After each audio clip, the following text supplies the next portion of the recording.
Pleased to meet you, the perfect English introduction. Hello, English learners. Today, we are diving into one of the most important phrases in the English language, especially when it comes to introductions. Pleased to meet you. This phrase is not only polite, but it also sets the tone for a pleasant interaction. Let's start by understanding the phrase. Pleased to meet you is a common response to introductions in English. When someone introduces themselves or someone else to you, it's a polite and friendly response to say, pleased to meet you.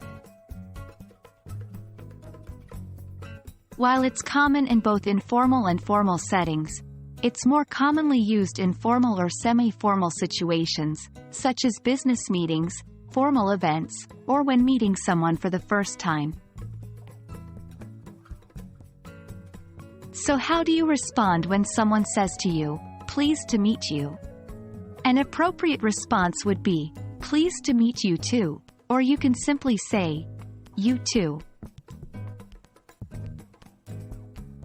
If you're looking for other ways to express the same sentiment, here are a few alternatives.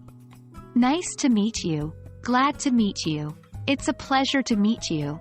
Remember, all these phrases essentially mean the same thing, and you can use whichever one feels most comfortable to you. And there you have it. The next time you're introduced to someone, you'll be ready to respond with a friendly, pleased to meet you. It's a simple phrase, but it can go a long way in making a good first impression. So keep practicing and make sure to use it in your next English conversation. Remember, practice makes perfect. Thanks for watching, and we hope this video has been helpful. Until next time, happy learning!